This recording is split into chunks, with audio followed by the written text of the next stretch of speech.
আমরা বহুবার বলেছি, জুলুম করেন না, মানুষের প্রতি অত্যাচার করেন না, মিথ্যা মামলা দিয়ে মানুষকে ফাঁসায়েন না, অযথা মানুষের নামে গায়েবী মামলা দিয়েন না, মানুষকে গুম খুন নির্যাতন আয়না ঘর করেন না।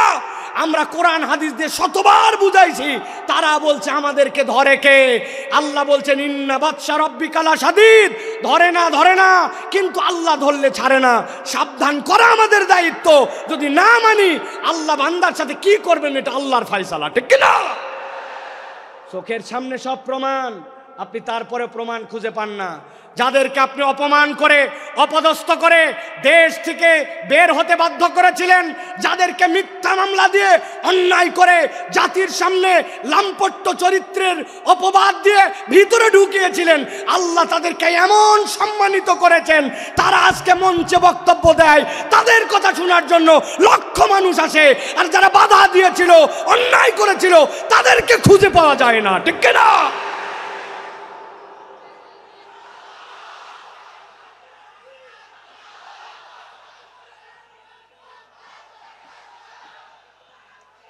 প্রিয় ভাইয়েরা, যুগে যুগে জালিমদের ব্যাপারে আল্লাহ রাব্বুল আলামিন একটা কথা বলেছেন, খবরদার তোমরা এটা মনে করো না আল্লাহ রাব্বুল আলামিন জালেমদের ব্যাপারে গাফেল।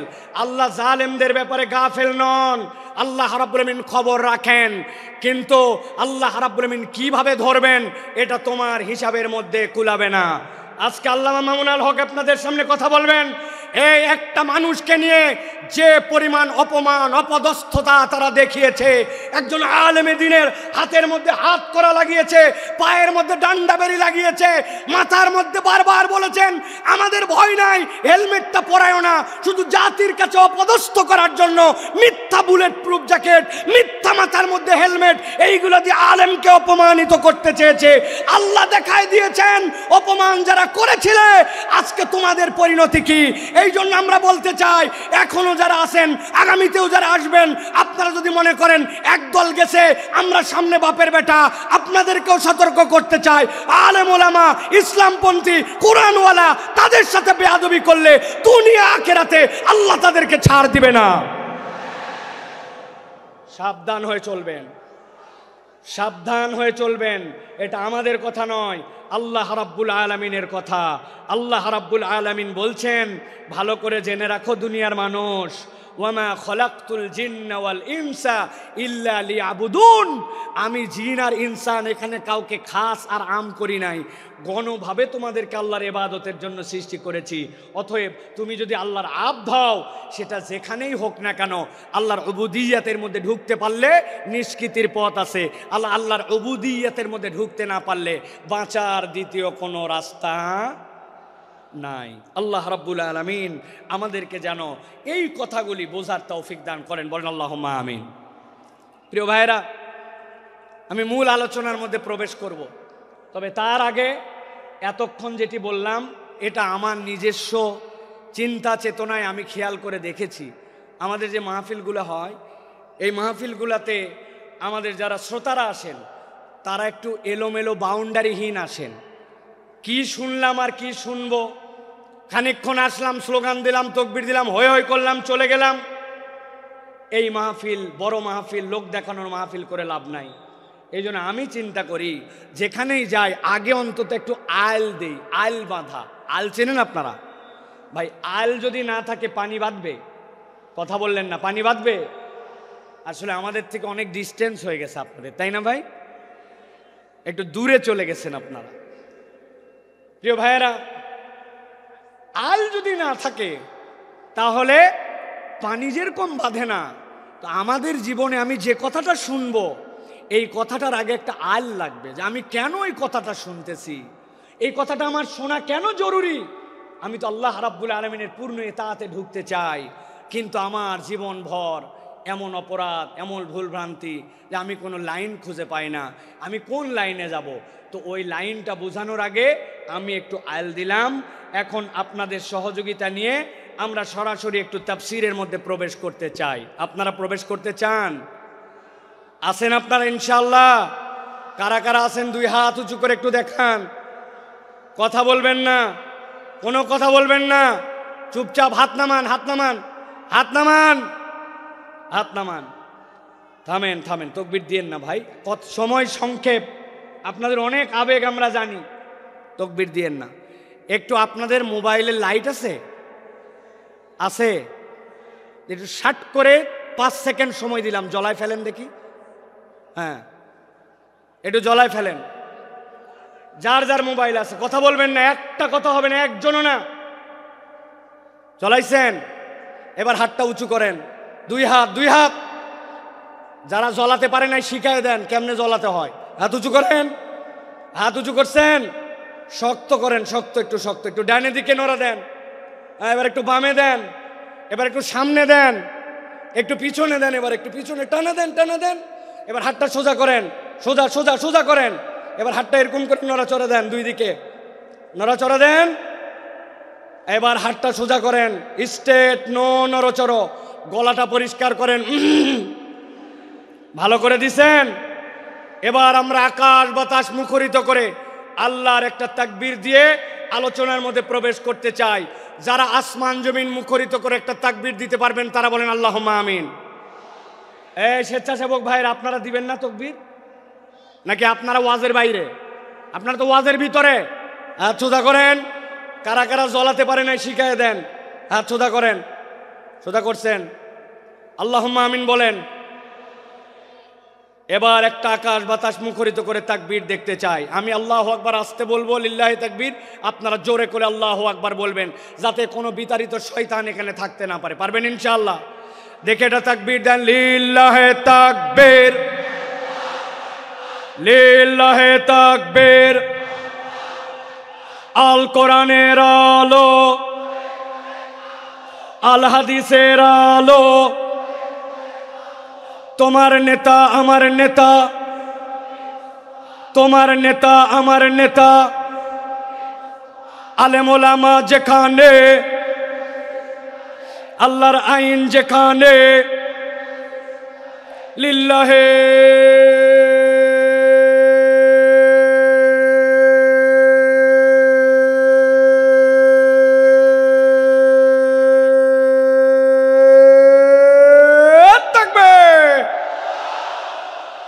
আল্লাহ রাব্বুল আলামিন বলছেন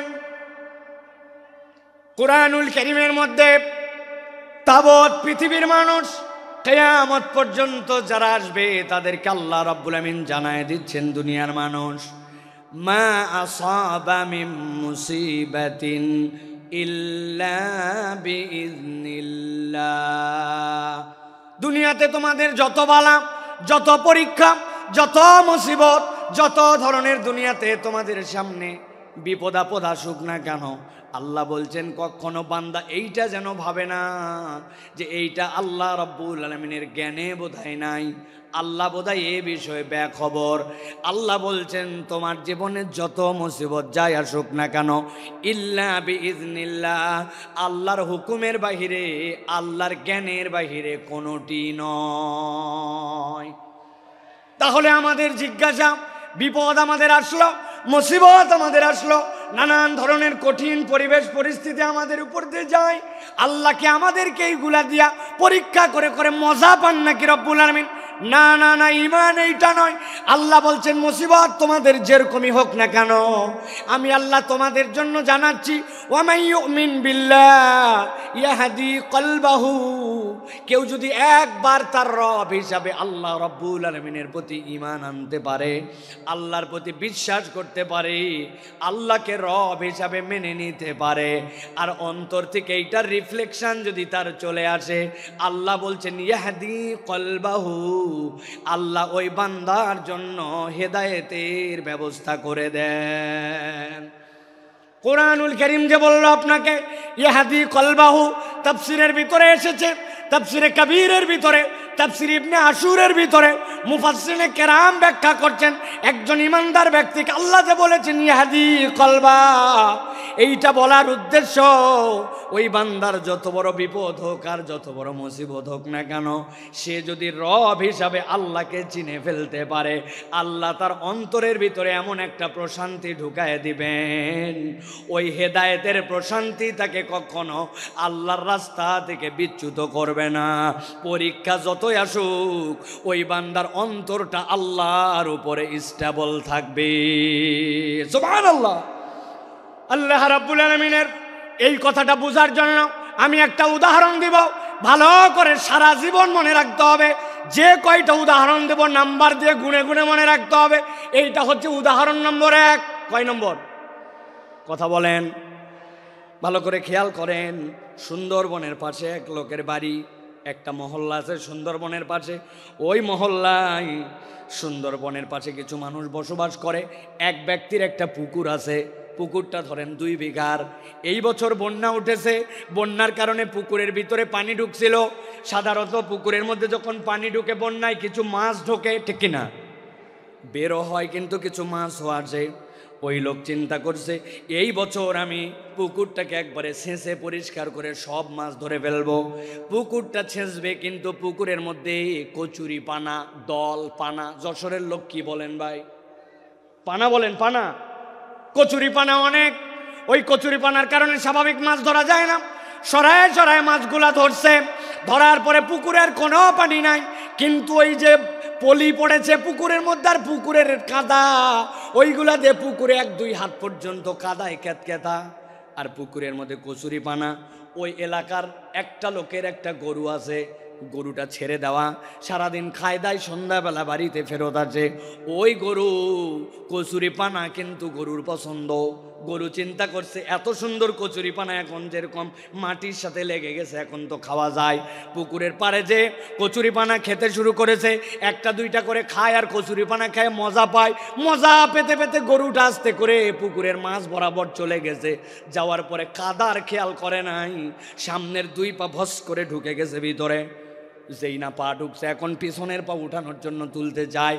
পিছনের পা উঠানোর জন্য যত তুলতে যায় সামনের পা তত বসে যায়। আবার সামনেরটা তুলতে যায়, পিছনেরটা বসে যায়। ওই গরু গেছে ফান্দে পড়ে, গরু আটকায় গেছে, আর উঠতে পারে না। অনেকক্ষণ হামলা হামলি চিল্লা চিল্লি করছে, কিন্তু বুঝছে চিল্লা চিল্লি করে কোনো কাম নাই। যত নড়ে তত ভিতরে ঢুকে যায়। খানিকক্ষণ পরে গরু চিন্তা করছে এত টেনশন করার কোনো কারণ নাই। আমার একটা মালিক আছে, সন্ধ্যাবেলা যদি তার বাড়িতে যেয়ে দেখে আমাকে খুঁজে না পায়, নিশ্চয় আমাকে খোঁজার জন্য আসবে। কথা ঠিক। যেই না সন্ধ্যা হয়েছে, মালিক দেখে আমার গরু ফেরত আসে নাই। সাথে সাথে খুঁজতে খুঁজতে যে পুকুরের মধ্যে দেখে আটকায় আছে, বুক পর্যন্ত কাদার মধ্যে। মালিকের মেজাজ খারাপ। দুপুরবেলা থেকে খুঁজতেছি বেটা, বিকালবেলা তুমি পুকুরের মধ্যে খাওয়ার আর জায়গা পাও নাই। হাতের মধ্যে একটা লাঠি ছিল, আস্তে করে যাই আগে কয়েকটা পেছনে ধাপ ধাপ করে লাগায় দিছে। গরু তো চিৎকার করে উঠছে, কিন্তু গরু কিছু বলতেছে না, কারণ জানে এই মায়ের খাওয়ার যৌক্তিক কারণ আছে। মাঠটার খাওয়ার পর এখন মালিক দড়ি টড়ি নিয়ে এসে গলার মধ্যে লাগাইছে। লাগানোর পর আরো কয়েকজনকে লোককে ডাক দিচ্ছে যে বাবা ধরো তো, টেনে টেনে একটু উঠানো লাগবে। গরুকে টেনে টেনে উঠাইছে। উঠানোর সময় গলা ছিলে গেছে, কোমরের মধ্যে ব্যথা পাইছে। কিন্তু ওই গরুকে উঠানোর পরে বালতি করে পানি নিয়ে খড় দিয়া পিট পেট ডলে টলে পরিষ্কার করে গোয়ালের মধ্যে তুলছে।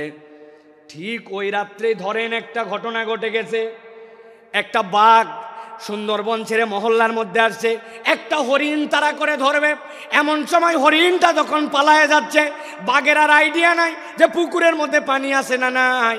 লাফ দিছে একটা লম্বা করে, কিন্তু পুকুর পার হতে পারে নাই, মধ্যে বরাবর পড়ছে। ও তো মনে করছে হয়তো পানি আছে, যেহেতু পুকুর ভর্তি কচুরি পানা।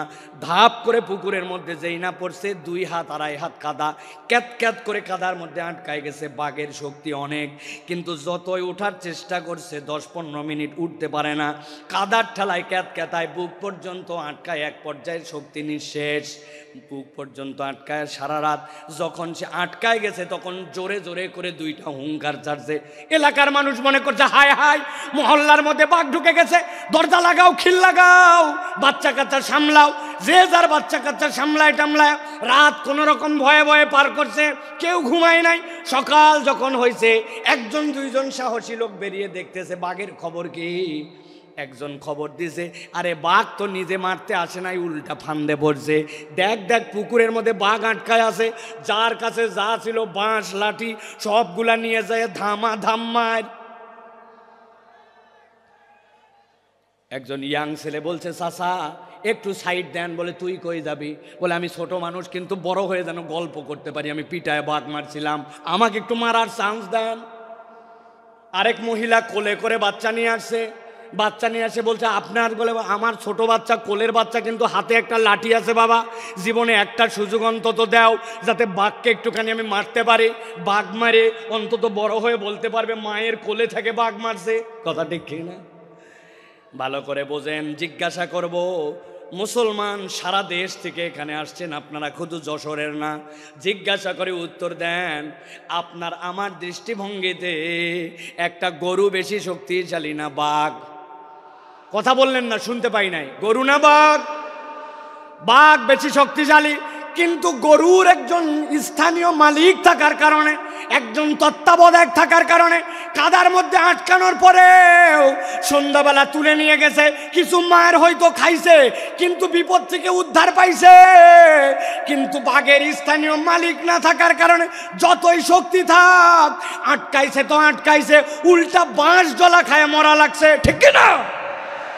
আমার আল্লাহ রাব্বুল আলামিন বলছেন, মা আসাবা মিন মুসিবাতিন ইল্লা বিইذনিল্লাহ ওয়া মান ইউমিন বিল্লাহ ইয়াহদি কলবাহু ওয়াল্লাহু বিকুল্লি শাইইন আলিম।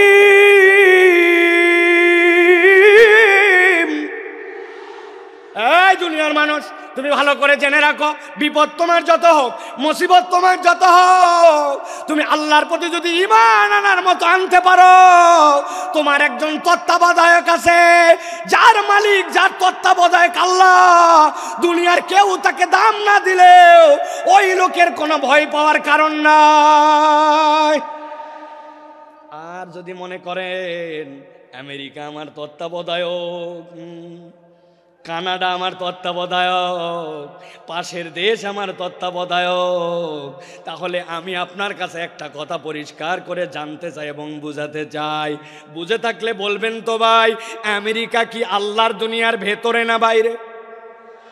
কানাডা কি আল্লাহর দুনিয়ার বাইরে না ভেতরে? পাশের দেশটা কি আল্লাহর দুনিয়ার ভেতরে না বাইরে? তাহলে আপনি বাংলাদেশ থেকে টপকায়া দেশের বাইরে যায় কেমনে ভাবতেছেন আল্লাহর দুনিয়ার বাইরে? ধরে না, ধরে না, ধরে না, ধরলে আল্লাহ ছাড়ে না। কেবল তো খেলা শুরু, ঠিক কি না? আপনারা ফুটবল খেলছেন না? ফুটবল খেলা কেমনে হয় দেখছেন আপনারা? সেন্টার থেকে খেলা শুরু। কোথা থেকে? সেন্টার থেকে খেলা শুরু হয়, এই পা ওই পা, এই পা ওই পা করতে করতে আস্তে করে বল যখন ডি বক্সের মধ্যে যায়, তারপরে চূড়ান্ত শট করে গোল দেওয়া হয়, ঠিক না? যারা তওবা না করে আল্লাহর কাছে ফেরত আসবে না, আর মনে করবে যে আমি অল্প একটু আয়ত্তের বাহিরে চলে গেলাম, গ্রেপ্তারের বাহিরে চলে গেলাম, দেশের বাহিরে চলে গেলাম আর বেঁচে গেলাম, আপনি আসলে বাঁচেন নাই। এখন পর্যন্ত আসল ধরাটাই খান না। ভালো করে কথা বোঝেন, ঠান্ডা মাথায় কথাগুলো বোঝেন। সময় বড় সংক্ষেপ, কিন্তু কথাগুলো অত্যন্ত আপনাদের হৃদয়ের মধ্যে নিয়ে যাওয়ার। এখন কথা হলো বিপদ আল্লাহ রাব্বুল আমিনের নলেজের মধ্যে। আল্লাহ রাব্বুল আমিন ইমানদারকে উদ্ধারও করে দিতে চান। আল্লাহ রাব্বুল আমিন ওই বান্দার সকল বিষয় খবর রাখেন। এ বিষয় কি আমরা একমত? ঠিক আছে। এবার আল্লাহ বলছেন, আমার বান্দা, তোমাকে আমি বিপদ থেকে বাঁচায় দিতে চাই, তোমাকে আমি উদ্ধার করে দিতে চাই। আমি রব্বুল আমিন তোমাকে কল্যাণের রাস্তা দেখাতে চাই। কিন্তু রব্বুল আমিন বলছেন, আমি বান্দাকে যখন বাঁচাতে চাই, আমি রব্বুল আলামিনের একটা তরিকা আছে। উদাহরণ নম্বর 2। কয় নম্বর? কথা বললেন না ইয়াংরা? কয় নম্বর? ওই যে ডান পাশে তাকান, ডান পাশে 3 তলা 4 তলা বিল্ডিং দেখা যায়, দেখতে পাচ্ছেন? ওই দেখেন 4 তলার মধ্যে আলো জ্বলে, 4 তলার মধ্যে জানলা খোলা, ফ্যানটা ঘুরতেছে। এখন আপনাকে যদি কেউ বলে 4 তলার মধ্যে যেহেতু আলো জ্বলতেছে, 4 তলার মধ্যে ফ্যান চলতেছে, তাহলে আপনার স্বাভাবিকভাবে বিবেচনায় কি আসবে? এই বিল্ডিংয়ের 4 তলায় মানুষ থাকে না? থাকে না? মানুষ থাকে। কিন্তু আপনার এলাকার এক ছেলে বলতেছে, যতই মানুষ থাক, যাই থাক না কেন আমি শিওর এইটাতে ওঠার জন্য কোনো সিঁড়ি নাই, এইটাতে ওঠার জন্য কোনো লিফট নাই, এইটাতে ওঠার জন্য কোনো মই নাই। যতই মানুষ থাক, এই কথা যদি বলে কেউ, আপনার এলাকায় ওই ছেলেকে ওই লোককে কি বলবেন? কেন? ওই লোকের পাগল। তো পাগল বলবেন কেন? বলবেন স্ক্রু ঢিল, ঠিক কিনা? আন্দাজি হুজুর যা বলে তার সাথে হো বলেন না। মানুষের স্ক্রু থাকে নাকি? বলে হুজুর ওই পাগল আর স্ক্রু ঢিল এইটা আক্ষরিক অর্থে নয়, এইটা রূপক অর্থে। ওই লোকটার ব্রেনে অসুবিধা আছে, তাছাড়া চারতলায় মানুষ থাকে আর সিঁড়িও নাই, লিফটও নাই, এইটা হতে পারে না, ঠিক কিনা? আমার আল্লাহ রাব্বুল আলামিন বলছেন বিপদ আছে, বালা মুসিবত আছে, সব আছে, কিন্তু আমি রব্বুল আমিন তোমাকে উদ্ধার করতে চাই। গভীর মনোযোগ দেন। আল্লাহ সিঁড়ি বর্ণনা করতেছেন, এবার কিভাবে তুমি উদ্ধার পাবে। আল্লাহ বলছেন ওয়াতিউল্লাহ ওয়াতিউর রাসূল ফাইন তাওয়াল্লাইতুম ফাইন্নামা আলা রাসূলিনাল বালাগুল মুবিন।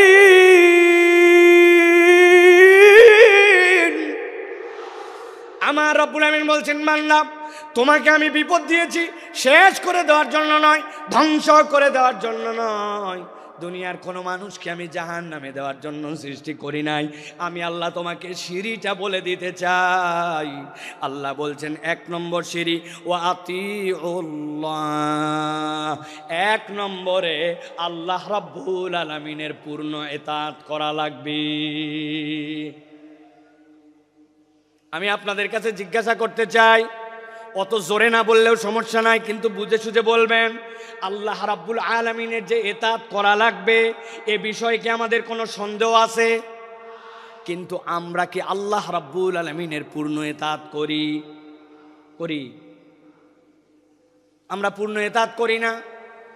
এই মাহফিল এরকম নয় আমি খালি একচেটিয়া বলে যাব আর আপনি খালি শুনে যাবেন আর হো হো করে যাবেন। আমি আপনার চিন্তার খোরাক দিতে চাই। একটুখানি ঠান্ডা মাথায় এবার চিন্তা ভাবনা করেন তো। আমি 5-7 সেকেন্ড আপনাকে সময় দিব। আমি আল্লাহর ইতাআত করতে হবে জানি, কিন্তু পূর্ণ ইতাআত করি না। বলেন তো আমাদের পূর্ণ ইতাআত না করার পেছনের কারণ কি হতে পারে? ভাবেন,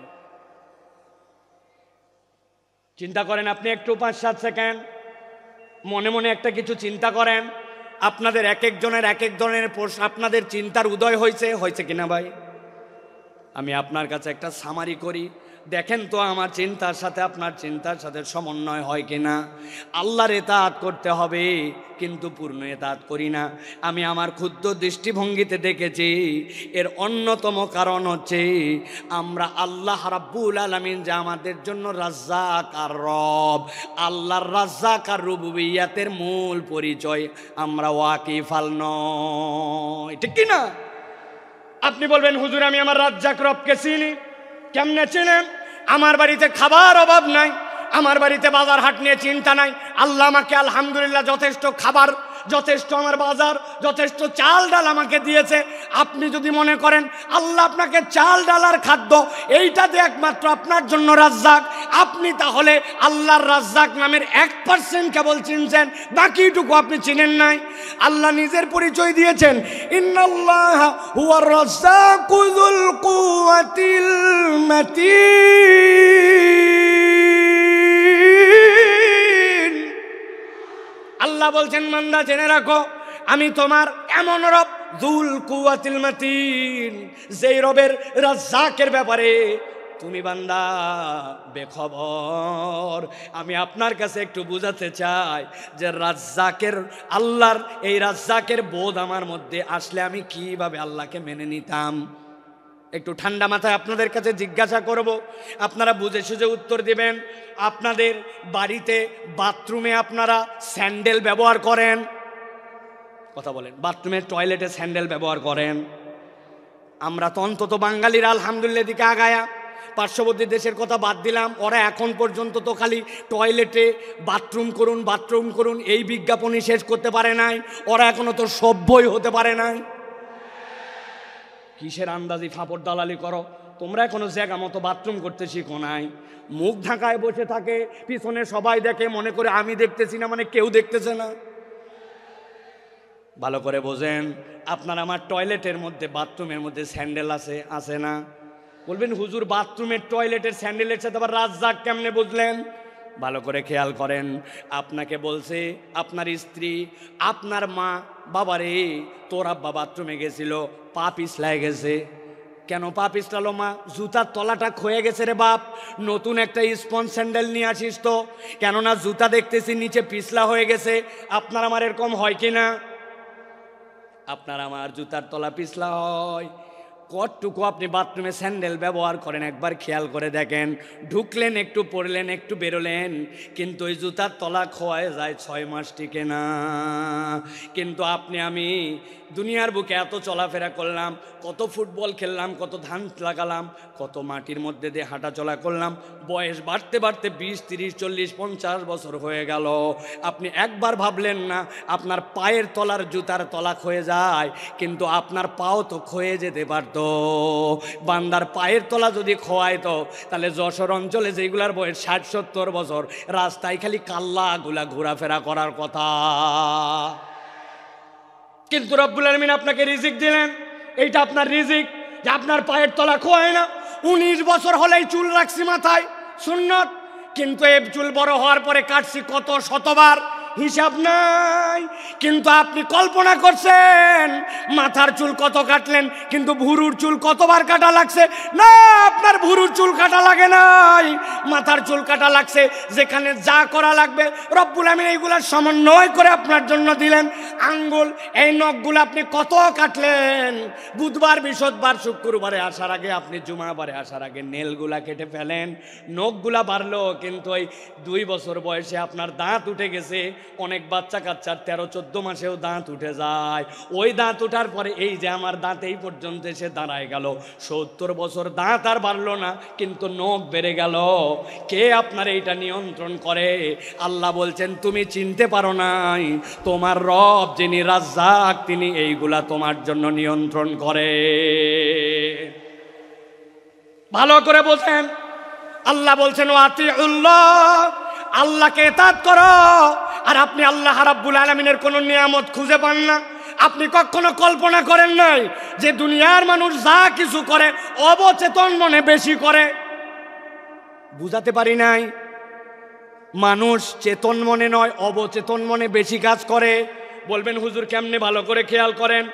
এই যে Sakhina medical, Ad-din medical college হাসপাতাল, বুকের মধ্যে ব্যথা, আপনার ডাক্তারের কাছে আসছেন, ডাক্তার বলছে আপনার বুকের সমস্যা, হার্টে, তবে এটা বাঁচার উপায় আছে। কি উপায় ডাক্তার সাহেব? বলেন আমি আরো বাঁচতে চাই।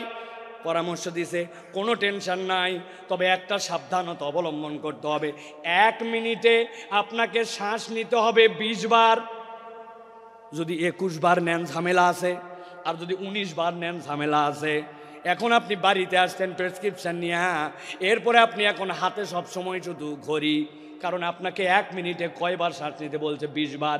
21 বার নিলেও ঝামেলা, 19 বার নিলেও ঝামেলা। ওই লোক এখন নিঃশ্বাস নাই, 1, 2, 3, 4, 5, 6, 8, 9, 10, সারাদিন খালি গুনে আর নিঃশ্বাস নেয়। 1-1.5 ঘন্টার বেশি গুনার হিসাব মিলাতে পারবেন না। আপনি যদি গুনে গুনে নিঃশ্বাস নেওয়া লাগতো, দুনিয়ার বুকে 2 ঘন্টাও টিকে থাকা সম্ভব নয়। এইগুলো অবচেতনভাবে রব্বুল আলামিন সব নিয়ন্ত্রণ করেন। যিনি নিয়ন্ত্রণ করেন তিনি রব, তিনি আপনাকে আমাকে এই রিজিক দিয়া রাখছেন, ঠিক না? যশোর অঞ্চলে পিঠার অঞ্চল, ঠিক না ভাই? পিঠাপুলি জামাইরে খাওয়ান তো আপনারা? না খাওয়ান না? বাদ দিছেন না? এখনো খাওয়ান। জামাইরে খাওয়াই। খেজুরের রসের অঞ্চল, অদ্ভুত আল্লাহ নিয়ামত দিয়েছেন। এই নিয়ামতকে রব্বুল আলামিন ভরপুর করে দিয়েছেন। এক জামাই আপনার এলাকায় আসছে, সকালবেলা শাশুড়ি পিঠা খাইতে দিয়েছে। উনি বলছে আম্মা আমার পিঠা কোথায় দেন? বলছে জামাই চোখ খোল। বলছে আম্মার দুঃখের কথা বলেন না, গতকালকে তাড়াহুড়া করে আসছি, আসার সময় চোখের চার্জার আনতে ভুলে গেছি।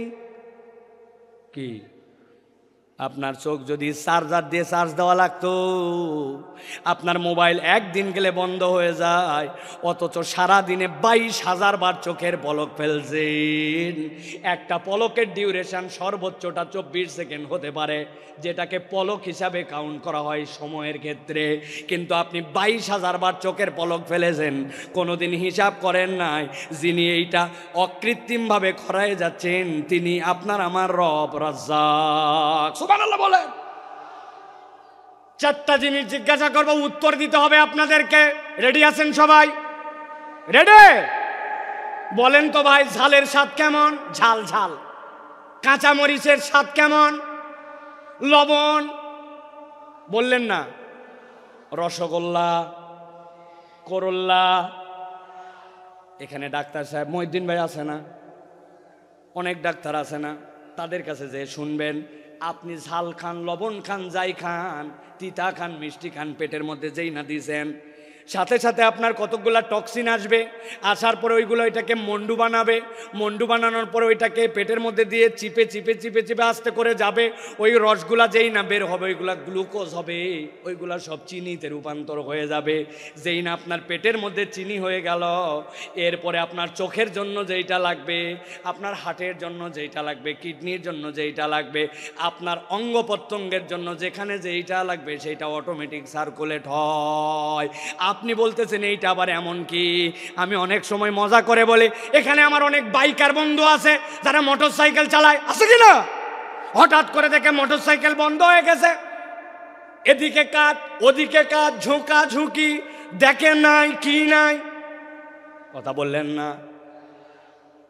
অকটেন নাই, পেট্রোল নাই, ঠিক না? চিন্তা করছে অকটেন নাই, পেট্রোল নাই, তাই কি অনেকক্ষণ ধরে আমার সেই রকম প্রস্রাব চাপছে, আমার নিজের ভিতরে যথেষ্ট পরিমাণে এখন পানি আছে, উনি আস্তে করে ট্যাঙ্কি খুলে ভিতরে ঢুকায় দিয়ে কাম ছাড়ছে। বলেন তো ভাই, নিজের প্রস্রাব দিয়া মোটরসাইকেল চলবে তো? ও ভাই বুঝেন না, মনে হয় চলবে না।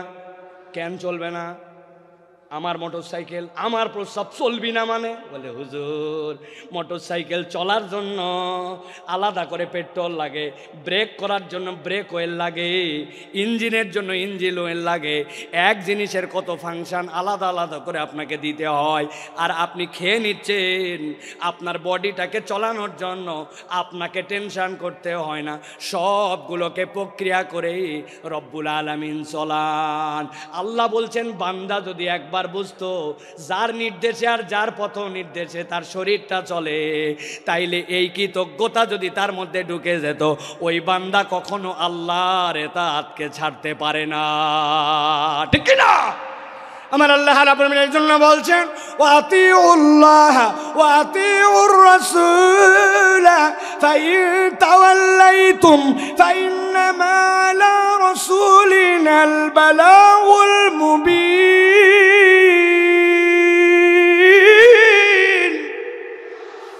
এই দুনিয়ার মানুষ, তোমাকে আমি ধ্বংস করে দেওয়ার জন্য সৃষ্টি করি নাই, আমি তোমাকে নিষ্কৃতি দেওয়ার জন্যই সৃষ্টি করেছি। তবে আমি তোমার জন্য সিঁড়ি বলে দিচ্ছি। 1 নম্বর সিঁড়ি হচ্ছে আতিউল্লাহ, আল্লাহর ইতাআত তোমার জীবনে লাগবে। আর আল্লাহর অনুসরণ করার পরে আল্লাহর অনুসরণটা আমার নবীর তরিকায় হওয়া লাগবে। তোমার জীবনে যদি আল্লাহর নবী ঢুকে যায় আর আল্লাহর ইতাআত পূর্ণাঙ্গ হয়ে যায়, আল্লাহ বলছেন ইয়াহদি কলবাহু, ওই বান্দার যত বড় মুসিবতই হোক না কেন, তার জন্য হেদায়েতের পথ দেখানো রব্বুল আলামিনের কাজ। সুবহানাল্লাহ। আল্লাহ সাথে সাথে এটাও বলছেন, তোমাদের মধ্যে কতগুলা গাদ্দার আছে, পণ্ডিত আছে, শুনলাম না আল্লাহর কথা, না শুনলে কি হবে? আছে না? আল্লাহ বলছেন কিছুই হবে না। ফাইন তাওয়াল্লাইতুম ফাইন্নামা আলা রাসূলিনাল বালাগুল মুবিন। আমি আল্লাহ জানায় রাখলাম, তুমি যদি মুখ ফিরায় নাও, নবী আর নবীওয়ালা কাজ যারা করে তাদের দায়িত্ব হচ্ছে বার্তাটা পৌঁছায় দেওয়া। দারোগাগিরি করার জন্য নবী আর নবীর ওয়ারিসদেরকে দায়িত্ব দেওয়া হয় নাই। আমাদের দায়িত্ব পৌঁছায় দেওয়া। শুনলে তোমার ভালো, না শুনলে তোমার বিপদ, ঠিক না? আমরা বহুবার বলেছি, জুলুম করেন না, মানুষের প্রতি অত্যাচার করেন না, মিথ্যা মামলা দিয়ে মানুষকে ফাঁসায়েন না, অযথা অযথা মানুষের নামে গায়েবী মামলা দিয়েন না, মানুষকে গুম খুন নির্যাতন আয়না ঘর করেন না। আমরা কোরআন হাদিস দিয়ে শতবার বুঝাইছি, তারা বলছে আমাদেরকে ধরে কে? আল্লাহ বলছেন ইন্না বাতশা রাব্বিকা লাশাদীদ, ধরে না, কিন্তু আল্লাহ ধরলে ছাড়ে না। সাবধান করা আমাদের দায়িত্ব। যদি না মানি আল্লাহ বান্দার সাথে কি করবেন এটা আল্লাহর ফয়সালা, ঠিক কি না? চোখের সামনে সব প্রমাণ, আপনি তারপরে প্রমাণ খুঁজে পান না। যাদেরকে আপনি অপমান করে অপদস্থ করে দেশ থেকে বের হতে বাধ্য করেছিলেন, যাদেরকে মিথ্যা মামলা দিয়ে অন্যায় করে জাতির সামনে লাম্পট্য চরিত্রের অপবাদ দিয়ে ভিতরে ঢুকিয়েছিলেন, আল্লাহ তাদেরকে এমন সম্মানিত করেছেন, তারা আজকে মঞ্চে বক্তব্য দেয়, তাদের কথা শোনার জন্য লক্ষ মানুষ আসে। আর যারা বাধা দিয়েছিল, অন্যায় করেছিল, তাদেরকে খুঁজে পাওয়া যায় না, ঠিক না?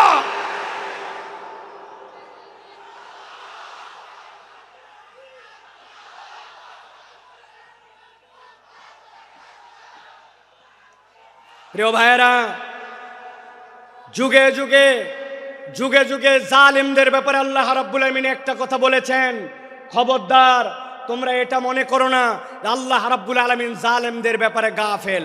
আল্লাহ জালেমদের ব্যাপারে গাফেল নন, আল্লাহ রাব্বুল আলামিন খবর রাখেন, কিন্তু আল্লাহ রাব্বুল আলামিন কিভাবে ধরবেন এটা তোমার হিসাবের মধ্যে কুলাবে না।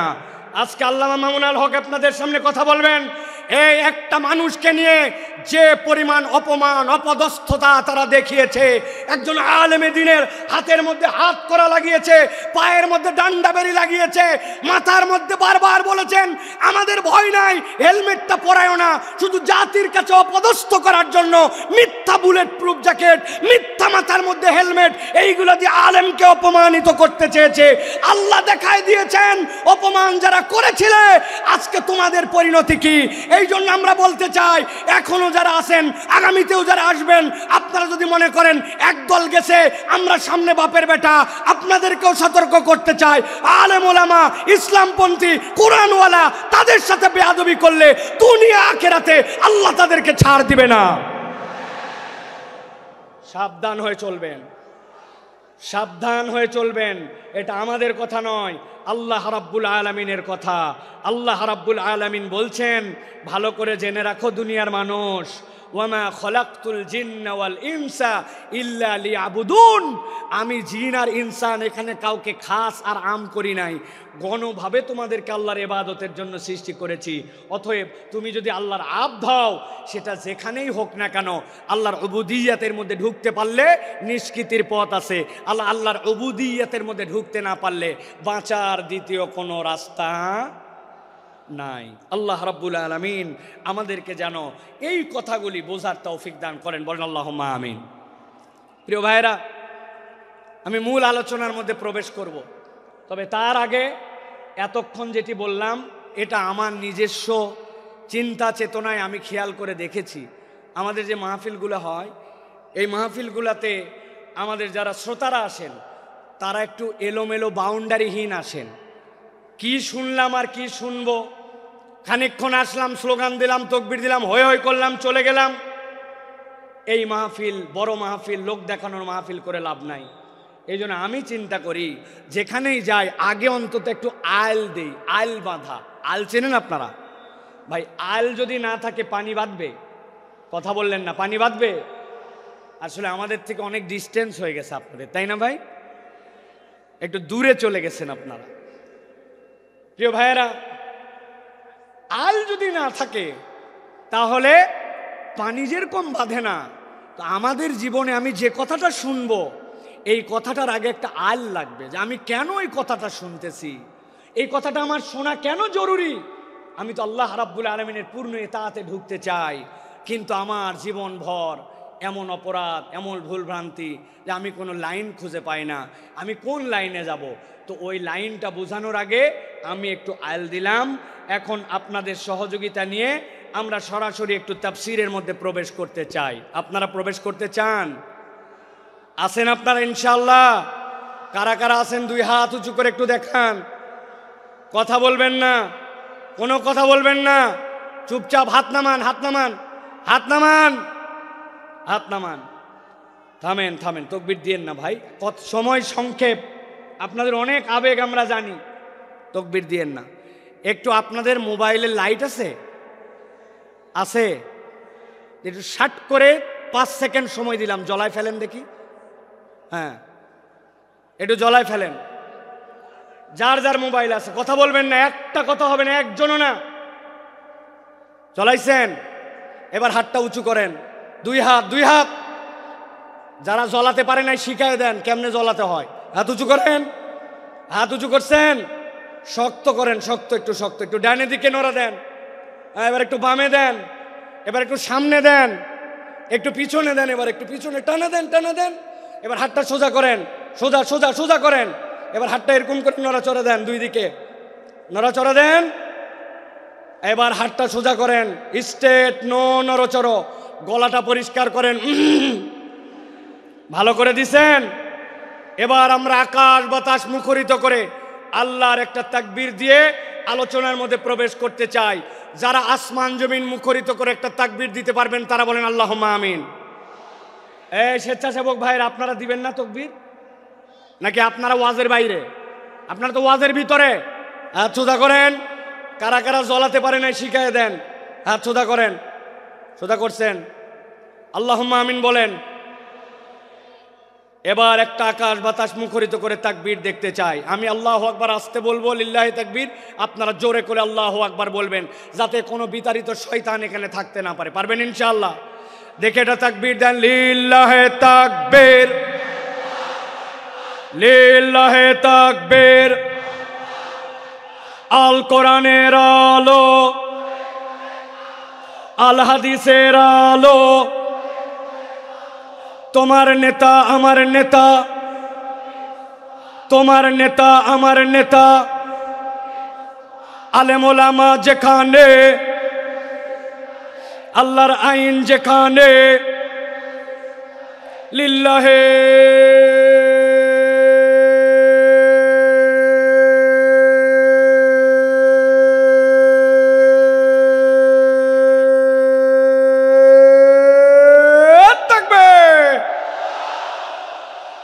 আলহামদুলিল্লাহ। হাত নামান, চুপ করে বসে যান, একটার কোনো কথা হবে না। এখন আমরা বিতাড়িত শয়তান থেকে আশ্রয় প্রার্থনা করে সরাসরি কোরআনুল কারীমের মধ্যে প্রবেশ করব। দাঁড়ায় বসে মহিলা প্যান্ডেলে, ছেলেদের প্যান্ডেলে, স্টেজে, এলইডি মনিটরের সামনে, ভিতরে বাহিরে, দেশে বিদেশে, কাছে দূরে, বাংলাদেশে লাইভে, নন লাইভে, যে যেখান থেকে দেখতেছেন সকলে একসাথে সমস্বরে আমার সাথে পড়েন, আউযু বিল্লাহি মিনাশ শাইতানির রাজিম, বিসমিল্লাহির রাহমানির রাহিম। ইন্নাল মুত্তাকিনা ফি জান্নাতি ওয়া উয়ুন, উদখুলুহা বিসালামিন আমিনিন। আমার আল্লাহ রাব্বুল আলামিন কিয়ামত পর্যন্ত আগত মানুষের কাছে বার্তা পৌঁছায় দিচ্ছেন। আল্লাহ রাব্বুল আলামিন বলছেন, ইন্নাল মুত্তাকিনা ফি জান্নাতি ওয়া উয়ুন, নিশ্চয় আমি রব তোমাদেরকে জানায় রাখলাম, যারা মুত্তাকি হবে, আল্লাহর কাছে যারা মুত্তাকি হিসাবে একবার বিবেচিত হয়ে যাবে, আমি রব তাদেরকে বলছি, ফি জান্নাতি ওয়া উয়ুন, তারা উদ্যান এবং নহরমালা, ঝর্ণামালার মধ্যে তারা থাকবে। জিজ্ঞাসা হচ্ছে, আল্লাহ রাব্বুল আলামিন এখানে মুত্তাকি দ্বারা কি বুঝান? মুত্তাকির অনেক সংজ্ঞা আছে, আমি কেবলমাত্র ছোট্ট 2টা জিনিস আপনাকে সারা জীবনের জন্য মাথার মধ্যে ঢুকাই দিতে চাই। মুত্তাকি মানে কনসেপ্টের মধ্যে পরিষ্কার রাখবেন, মুত্তাকি হচ্ছে সে, আল্লাহ আমাকে যা যা নিষেধ করেছেন, আল্লাহর নিষেধাজ্ঞা থেকে যখন আমি বেঁচে থাকি, আল্লাহ যা আমাকে করতে মানা করেছেন সেইটার ধারে কাছে যখন আমি যাই না, সেই পথ যখন মারাই না, বান্দা যখন এই কাজ করতে শুরু করে, আল্লাহর কাছে সে তখন মুত্তাকি হিসাবে বিবেচিত হয়। সুবহানাল্লাহ বলে। হযরত ওমর ফারুক রাদিয়াল্লাহু তাআলা আনহু, তার কাছে সে জিজ্ঞাসা করছে, খলিফাতুল মুসলিমিন, তাকওয়ার পথটা কি? মুত্তাকি কাকে বলে? ছোট্ট কথায় হযরত ওমরে ফারুক বলেছেন, তুমি কি কখনো এমন গিরিপথ দিয়ে চলেছো, পাহাড়ের মাঝ দিয়ে এক পাহাড় তার এক পাহাড় যাওয়া লাগবে, আবার ওই পথটার মধ্যে অনেক কাঁটার গাছ আছে? চলেছি। ওই রাস্তায় তুমি কেমনে চলেছো আমাকে একটু দেখাও।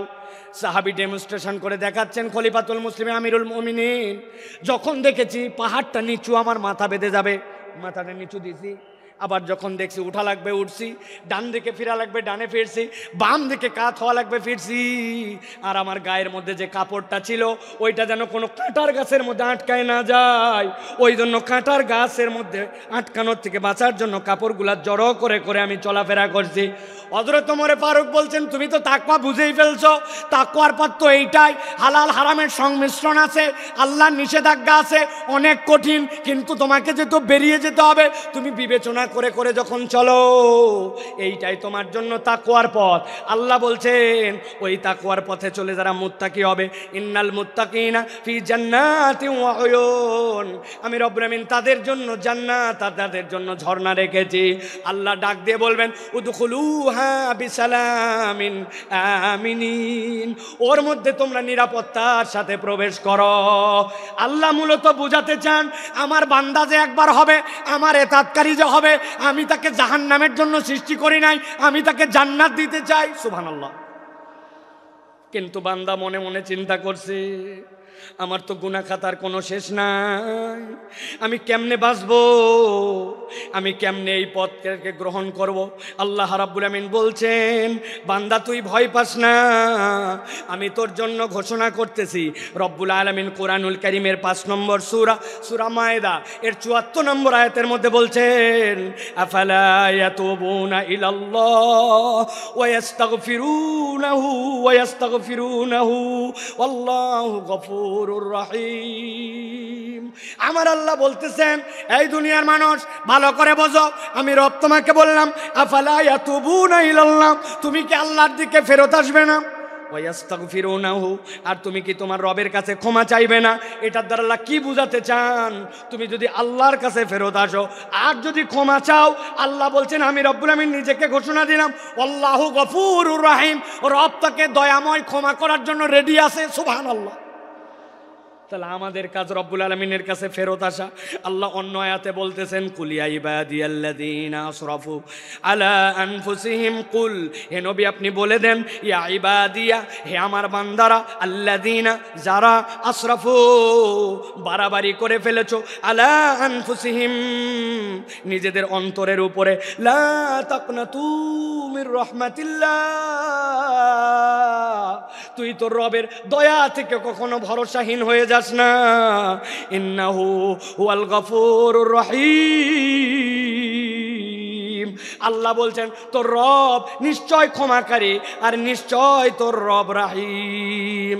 আল্লাহ এরপরে বান্দাকে বলছেন, ওয়ানিবু ইলা রাব্বিকুম ওয়া আসলিমু লাহু, আল্লাহর কাছে ফেরত আয় আর একবার বল, আল্লাহ ভুল হয়ে গেছে, এখন আমি তোমার কাছে আত্মসমর্পণ করলাম।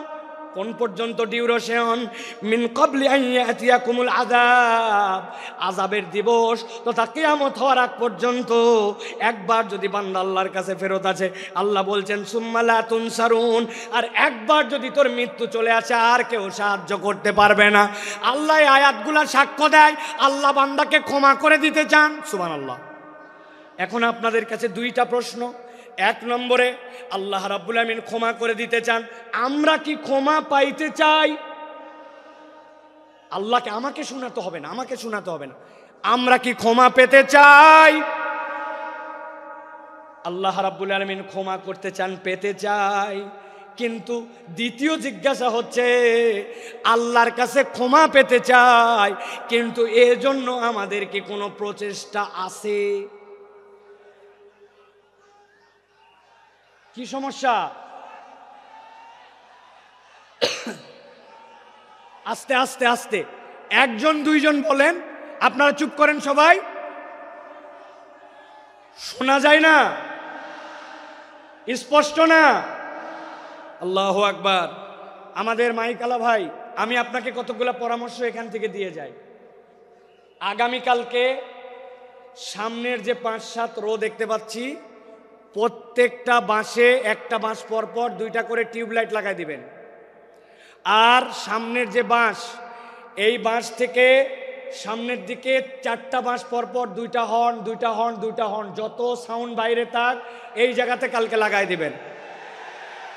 ঠিক আছে ভাই? আজকের মধ্যে একটু কষ্ট করে শুনি ভাই, হ্যাঁ? তারপরে আমরা নেক্সট এটা ঠিক করে ফেলবো ইনশাআল্লাহ। একদম চুপ করে যান সবাই। আমি মাইকের কাছাকাছি ফোকাস রেখে কথা বলার জন্য চেষ্টা করতেছি, যাতে আপনারা একটু কথাগুলো বুঝতে পারেন। প্রিয় ভাইরা, খুব গুরুত্বপূর্ণ কথা ভাই, কেবল তো কথা শুরু। আমরা ক্ষমা পেতে চাই এবং আমরা ক্ষমার প্রচেষ্টাও আল্লাহর কাছে করতে চাই, কিন্তু কোরআন হাদিসের পদ্ধতি অনুযায়ী ক্ষমা লাভের উপায় কি এ বিষয়ে আমাদের সকলের পরিষ্কার ধারণা নাই। আমি আপনাদের কাছে বলতে চাই, কোরআন হাদিসের বক্তব্য অনুযায়ী একজন বান্দার ক্ষমা লাভের সর্বনিম্ন 5টা উপায়। জিজ্ঞাসা করব, উত্তর দিবেন শুনতে পালে। ক্ষমা লাভের সর্বনিম্ন উপায় কয়টা? হয় নাই। সকলে হাতগুলা নিচে নামান, এরকম করে হাত নিচে নামাবেন। আমি জিজ্ঞাসা করব কয়টা, হাত তুলে সবাই একসাথে বলবেন 5টা। কোরআন হাদিসের আলোকে ক্ষমা লাভের সর্বনিম্ন উপায় কয়টা? সব হাত ওঠে নাই, আমি দেখতে পাইছি। আরেকবার চান্স দিব, হাত নামান। ক্ষমা লাভের সর্বনিম্ন উপায় কয়টা? আলহামদুলিল্লাহ। এই 5টা কথা শুনবো, আমার বক্তব্য শেষ হবে, এশার আজান হবে ইনশাআল্লাহ। ভালো করে খেয়াল করে শোনেন। ক্ষমা লাভের উপায় হচ্ছে 5টা। কয়টা? এর 1 নম্বর হচ্ছে ঈমান এবং নেক আমল। আস্তে করে বলেন, 1 নম্বরটা কি? নেক আমল। ঈমান, নেক আমল। বলেন, ঈমান, নেক। এই ওয়াজটা যেন বাড়িতে মুখস্থ যায়, এজন্য আমি এত কষ্ট করতেছি। 1 নম্বর ঈমান এবং নেক আমল। আল্লাহ রাব্বুল আমিন বলছেন, ওয়াদাল্লাহুল্লাযীনা আমানু ওয়া আমিলুস সালিহাত মিনহুম মাগফিরাতাও ওয়া আজরান আযীমা। আল্লাহ বলছেন, দুনিয়ার মানুষ শোনো, ওয়াদাল্লাহ, আল্লাহ তোমার সাথে ওয়াদা করছেন। আপনি বাড়ির থেকে বেরিয়ে এসেছিলেন, বাচ্চা বলছে আব্বা আমার জন্য চকলেট নিয়ে আসবে। আপনি বলছেন ঠিক আছে চকলেট নিয়ে আসবো, কিন্তু বাড়িতে ঢোকার সময় ভুলে গেছেন। আপনি আপনার ছেলেকে বলছেন 5-এ ভালো রেজাল্ট কর, একটা সাইকেল কিনে দিব, কিন্তু আপনি সাইকেল কেনার কথা আর সামর্থ্যে কুলাই নাই, ভুলে গেছেন। বউরে বলছেন এবার খালি বেতন পাই লাল রঙের একটা শাড়ি তোমাকে কিনে দিব। এরপরে কত বেতন গেল, কিন্তু শাড়ি কেনার ক্রেতা বা সামর্থ্য অনেক সময় হিসাবে মেলে না। আমরা ওয়াদা করি, কিন্তু অনেক সময় ওয়াদা আমরা রাখতে পারি না। এরকম আমাদের জীবনে হয় কিনা? কিন্তু আল্লাহ বলতেছেন, বান্দা আমার জন্য ওয়াদা করা লাগে না, ফাআলুল লিমা ইউরিদ। আমরা আল্লাহর ব্যাপারে বলি ইন্নাকা লা তুখলিফুল মিআদ। আমার রব কখনো ওয়াদার ব্যতিক্রম করেন না, কিন্তু সে আল্লাহ বলছেন ওয়াদাল্লাহ, আল্লাহ ওয়াদা করতেছেন আল্লাযীনা আমানু, যারা ঈমান আনবে। 2 নম্বর ওয়া আমিলুস সালিহাত, ঈমান আনার সাথে সাথে আমলে সালেহ করবে। মিনহুম মাগফিরা, আমি রব্বুল আমিন তাদেরকে ক্ষমা করে দিব। ওয়া আজরান আযীমা, আর আমি রব তাদের জন্য বিশাল প্রতিদানের ব্যবস্থা করব। কথা সহজ, কিন্তু বুঝে ঘাটতি আছে। আমাদের ধারণা আমরা তো আলহামদুলিল্লাহ ইমানদার, ঠিক না ভাই? আলহামদুলিল্লাহ ইমানদার, আমরা ইমান আনছি। এবার যদি জিজ্ঞাসা করে আমলে সলে করেন, নেক কাজ করেন, বুক ফুলায় বলবে করি, মানে নামাজ বাদ দেই না, রোজার সময় রোজা করি, হজ যাকাতও দেই সুযোগ থাকলে, বলি কিনা আমরা? প্রিয় ভাই, ভালো করে বুঝে যান, ভালো করে অন্তর দিয়ে কথাগুলো বুঝে যান। আপনি আমি মনে করি নামাজ রোজা হজ যাকাত এইগুলা বোধহয় নেক কাজ। আমি আপনার কাছে ধারণা পরিষ্কার করতে চাই, নামাজ রোজা হজ যাকাত নেক কাজ, কিন্তু এইগুলা একমাত্র নেক কাজ নয়। বলবেন হুজুর এটা কেমন কথা? একটা ছেলে স্কুলে ভর্তি হয়েছে, ওই স্কুলের ইউনিফর্ম আছে, ড্রেস, ওই স্কুলে 70% উপস্থিতি লাগে, ওই স্কুলে প্রথম সাময়িক পরীক্ষা দেওয়া লাগে, দ্বিতীয় সাময়িক দেওয়া লাগে, ফাইনাল লাগে, পাস মার্কের জন্য 33 লাগে। এইটা যদি না হয় তাহলে ওই ছেলেকে ওই স্কুলের মধ্যে রাখে না। এটা যদি স্কুলের নিয়ম হয়, তাহলে আপনি যদি ইসলামকে একটা স্কুল মনে করেন, ইনস্টিটিউট মনে করেন। নবীজি বলছেন বুনিয়াল ইসলাম আলা খামসিন, ইসলামেরও একটা বেসিক আছে, যেই 5টা কাজের না থাকলে ইসলামের আর ভিত্তি থাকে না। তার মধ্যে আল্লাহর প্রতি শাহাদা, এরপরে সালাত, এরপরে আপনার জন্য যাকাত, এরপরে সম, এরপরে আপনার জন্য আল্লাহর জন্য হজ। এই যে কাজগুলি, এইগুলা ইসলামের বেসিক। এখন আপনি এইগুলা কাজ 33 মার্ক। এখন কোনো বান্দা যদি বলে এইগুলাই করি মানে আমি ভালো কাজই করি, এর বাইরে আর ভালো কাজ নাই, আপনার বুঝের মধ্যে ভুল আছে। এইটা ভালো কাজ, তবে এটা 33 মার্কের কাজ। এইটা না করলে আপনি মুসলমানই থাকেন না, ঠিক না? কিন্তু আমাদের যশোরে অনেক লোক নামাজ পড়ে না, ইমান ঠিক আছে, আছে না? আল্লাহর কিতাব ঠিক মতো মানে না, কিন্তু ইমান ঠিক আছে না? বলছে আমানতু বিল্লাহি ওয়া মালাইকাতি ওয়া কুতুবিহি, আমি আল্লাহর কিতাবের সব বিধান মানি। আল্লাহর কিতাব যা আছে তার প্রতি আমি বিশ্বাস করি, আমি আল্লাহর কিতাবকে গ্রহণ করে নিলাম। কিন্তু ওই লোককে যদি বলা হয় নামাজের ইসলাম মানলেন, রোজার ইসলাম মানলেন, কিন্তু আল্লাহর জমিনে আল্লাহর বিধান দিয়ে শাসনটা হোক, এই কথা বললে তখন বলে বক্তা দল করে, আছে না? এইরকম মুনাফিক মার্কা অনেক মুসলমান আছে। তার মানে বোঝা যায় আপনি আপনার ঈমান এখনো বোঝেন নাই। আমি আপনার কাছে জিজ্ঞাসা করব, বুঝে থাকলে বলেন তো, কোন লোক কোরআনুল কারীম নিছে, কোরআনুল কারীমের সে বলছে 15 পারা পর্যন্ত আমার মোটামুটি ক্লিয়ার, বাকি 15 পারা এখনো পড়া হয় নাই, তবে 15 পারার ব্যাপারে আমার কোনো মন্তব্য নাই, বাকিগুলো আমি দেখে শুনে সিদ্ধান্ত নিব, তাহলে সে হচ্ছে 50% মুসলমান। 50%। আরেকজন বলছে পুরা কোরআন ক্লিয়ার, খালি সূরা নাসের ব্যাপারে আমার কিছু মন্তব্য আছে, সূরা নাসটা আমি ভালো করে জেনে তারপরে আমি কোরআনুল কারীমের বাকি মানবো, তাহলে সে 99% মুসলমান। কত পার্সেন্ট? 0 কোরআনের একটা অক্ষরও যদি আপনি অস্বীকার করেন, আপনি 0% মুসলমান, ঠিক না? আপনি না বলছিলেন আমানতু বিল্লাহি ওয়া মালাইকাতি ওয়া কুতুবিহি, আমি আল্লাহর প্রতি ঈমান আনি, রসুলের প্রতি, কিতাবের মধ্যে যা কিছু আছে সবগুলোর উপর, তাহলে আপনার কি ঈমান আনা হয়েছে? কথা বললেন না, হয়েছে? বাঁচার উপায় কি? আমি একটা বাঁচার উপায় বের করছি, যদি আপনারা জানতে চান তাহলে বলবো, তবে শর্ত আছে। ফিরি বলা যাবে না, যাওয়ার আগে আমার সাথে দেখা করে 50 টাকা করে হাদিয়া দেওয়া লাগবে। রাজি আপনারা? হুজুর খুচরা টাকা নেয়, এটা গাড়ি ভাড়া খালি দিতে পারবো না, এগুলো বললে হবে না। কয় টাকা বলবো? দেখেন, পছন্দ হলে টাকা দিয়েন, না হলে দিয়েন না। এখন থেকে আমরা সিস্টেম করে আল্লাহর কাছে আগেই বলে যাব। আমরা এখন থেকে কালেমাটা একটু সিস্টেম করে বলবো, আমানতু বিল্লাহি ওয়া মালাইকাতিহি ওয়া কিছু কুতুবিহি, অথবা বলবো আমানতু বিল্লাহি ওয়া মালাইকাতিহি ওয়া যদ্দুর বুঝি তদ্দুর কুতুবিহি। এই তো ফেরেশতা যায় কবরে ধরছে, ধরার পরে বলছে আমি আগেই বলে আসছি, আমি 8 দিনের মাহফিলে বলছিলাম যদ্দুর বুঝি তদ্দুর কুতুবিহি, আন্দাজে আমাকে ধরলে হবে না, বাটাম কি একটাও মাটিতে পড়বে?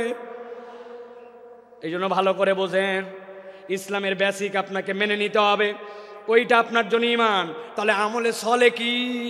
আল্লাহ তো ক্ষমা করতে চান, আল্লাহ রাব্বুল আলামিন আমলে সলে নবীকে দিয়ে শিখিয়ে দিয়েছেন। আপনি আপনার জীবনে কিছু নেক কাজ করতে শুরু করেন। নবীজি বলছেন লিল মুমিনি আলাল মুমিনি সিত্তু খিসাল, একজন মুমিনের জন্য আরেকজন মুমিনের নিম্নতম 6টা দায়িত্ব আছে, আপনি এগুলা পালন করেন। আপনি মসজিদে ঢুকছেন, 5 মিনিট হাতে সময় আছে, অযথায় বসবো না, 2 রাকাত তাহিয়াতুল মসজিদ পড়ি, 2 রাকাত দুখুলুল মসজিদ পড়ি, তারপরে বসবো। 2 রাকাত সময়, 2 মিনিট সময় আছে, সুবহানাল্লাহি বিহামদিহি সুবহানাল্লাহিল আযীম পড়ি, ধান লাগাচ্ছি, আস্তাগফিরুল্লাহ আস্তাগফিরুল্লাহ আস্তাগফিরুল্লাহ, সারাদিনে নিয়ত করছি 100 বার অন্তত দরুদ শরীফ পড়ে ফেলবো। আপনি আপনার আমলগুলা যখন এরকম করে বাড়াতে শুরু করবেন, দেখা হলেই সবার আগে সালাম দিব, মানুষকে মসজিদে নেওয়ার জন্য চেষ্টা করব। অনেক মুরব্বী আছে, এই কথা আমি বহু জায়গায় বলছি, আপনার কারণে মসজিদে বাচ্চা কাচ্চা মুসল্লি আসে না। আপনারা মুরব্বীরা রাগ করেন না, আমি কিন্তু আমার সবচেয়ে বাংলাদেশের সিনিয়র মুরব্বী ভাই, ওই ভাইয়ের দাওয়াতে কিন্তু এখানে আসছি, ভাই বলি যদিও উনি আমার অনেক সিনিয়র। ভালো করে বোঝেন, মুরব্বীদের কারণে অনেক মুসল্লিরা আসে না। বাচ্চা কাচ্চা মসজিদে আসে একটু হাসাহাসি করে না ভাই? একটু কথাবার্তা বলছে, মুরব্বির গেছে একবারে মাথা গরম হয়ে চিন্তা করছে কোন বেটায় এত বড় হাসলো, আমি তাকে দেখাবো। উনি শেষ বৈঠকে বসে আছে, এখন আত্তাহিয়াতু পড়তেছে, আত্তাহিয়াতু লিল্লাহি ওয়া সাল্লাম। কার বেটা এরকম করলে রে দেখি তো, আল্লাহুম্মা সাল্লি আলা মুহাম্মদ। মনে হয় এটা হচ্ছে আকবরের বেটা হতে পারে। এরপরে আল্লাহুম্মা ইন্নী যালামতু নাফসি পড়তেছে, আর চিন্তা করছে যে ইমাম সাহেব এত লম্বা দোয়া পড়তেছে, বেয়াদবগুলা হাসাহাসি বন্ধ করে না। উনি এই সকল ভাবতেছে আর চিন্তা করছে, খালি নামাজ শেষ হক্ত দেখাচ্ছি।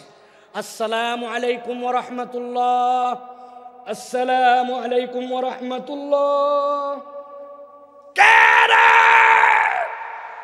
আছে না এমন ঝাঁকি মারছে, ওই বাচ্চা মসজিদ থেকে বাড়াইছে, ওই বাচ্চার মসজিদে আসে না, ঠিক কি না? এই মুরব্বী যারা আছেন, কার কার পকেটে চকলেট আছে বার করেন। কার পকেটে আছে দেখি একটু। বলে হুজুর চকলেট কেন লাগবে? আপনি ওই বাচ্চাকে ডাক দিয়ে বলছেন, দাদু হাসে না মসজিদের মধ্যে, আয় এদিকায়, এই চকলেটটা নিয়ে পরের ওয়াক্ততে কিন্তু হাসবি না দাদু, কিন্তু মসজিদে কিন্তু আসবি। পরের ওয়াক্তে আবার দেখা হয়েছে, হাসে নাই, দেখছেন পাশে নিয়ে দাঁড় করে আরেকটা চকলেট বের করে দিয়েছেন। এক ছেলে কয়দিন চকলেট খায় পছন্দ করবে না? 2 দিন পরে 5 টাকার একটা কয়েন বের করে হাতে দিয়ে বলছেন, দাদু একটা বিস্কুট কিনে খাস, তুই তো চমৎকার করে নামাজ পড়িস।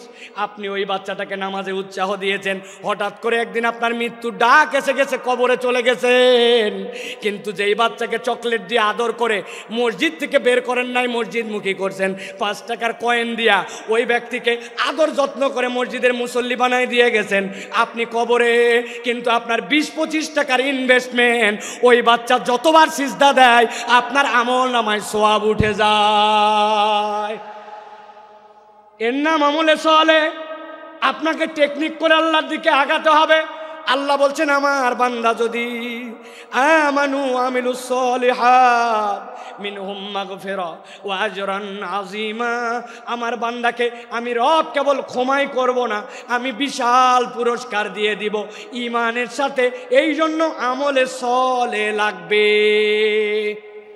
সাথে সাথে হাদিসের গবেষণায় বোঝা যায়, কোন ব্যক্তি যদি আল্লাহ রাব্বুল আলামিনের কাছে গুনাহ মাফের উদ্দেশ্যে একবার ইস্তেগফার করে, রব্বুল আলামিন তাকে আরো 3টা নিয়ামত দেন। 1 নম্বরে রব্বুল আলামিন ওই বান্দার কঠিন অবস্থা থেকে উদ্ধার করে দেন। 2 নম্বরে তার দুশ্চিন্তা দূর করে দেন। 3 নম্বরে তার রিজিকের পেরেশানি আল্লাহ তুলে দেন। সুবহানাল্লাহ। তাহলে ক্ষমা লাভের উপায় কয়টা? ভুলে গেছেন কয়টা? 5টা। 1 নম্বর গেল, এবার চলেন 2 নম্বর। 2 নম্বর হচ্ছে আল্লাহর কাছে ক্ষমা চাওয়া। বান্দা যদি ক্ষমা পেতে চায়, আল্লাহর কাছে তাকে ক্ষমা চাইতে হবে। আল্লাহ রাব্বুল আমিন বলছেন, وَمَن يَعْمَلْ سُوءًا أَوْ يَظْلِمْ نَفْسَهُ ثُمَّ يَسْتَغْفِرِ اللَّهَ يَجِدِ اللَّهَ غَفُورًا رَحِيمًا। আমার আল্লাহ বলছেন, বান্দা ভালো করে বুঝো, ওয়ামান ইয়ামাল, তোমাদের মধ্যে যে করে ফেলে সুআন, কোন গুনাহ, আও ইয়াজলিম নাফসাহু, অথবা নিজের উপরে সে জুলুম করে ফেলছে, সুম্মা ইস্তাগফিরিল্লাহ, 1 মুহূর্ত দেরি করে নাই, তার রবের কাছে সে ইস্তেগফার করেছে। আল্লাহ বলছেন, কেউ যদি আল্লাহর কাছে ইস্তেগফার করে, ইয়াজিদিল্লাহ গফুর রাহিমা, আল্লাহর কাছে ইস্তেগফার করলে আল্লাহকে সে দয়াময় ক্ষমাশীল হিসাবে পাবে। সুবহানাল্লাহ। আল্লাহ চান আমার বান্দা আমার কাছে মাপ চাক, কিন্তু ওই মাপ চাওয়াটা যেন মাথা খাটানো মাপ চাওয়া হয়, ওই মাপ চাওয়াটা যেন ঠোঁটের মাপ চাওয়া না হয়, ওই মাপ চাওয়াটা যেন স্বয়ং বেয়াদবি না হয়।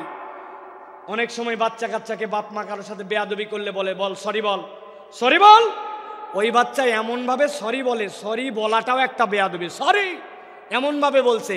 তো আমরাও অনেক সময় আল্লাহর কাছে বেয়াদবের মতো মাপ চাই। আপনারা বুঝতে পারেন নাই আমার কথা, জন্য এই কথাটার সাথে সাড়া দেন নাই। আমরা আল্লাহর কাছে অনেক সময় বেয়াদবের মতো মাপ চাই। ঠিক বলছেন যারা বোঝেন নাই। এক্সাম্পল দিয়ে বুঝাই। ইমাম সাহেব সালাম ফিরাচ্ছে, খেয়াল করেন, আসসালামু আলাইকুম ওয়া রাহমাতুল্লাহ, নামাজ শেষ, আসসালামু আলাইকুম ওয়া রাহমাতুল্লাহ আছে।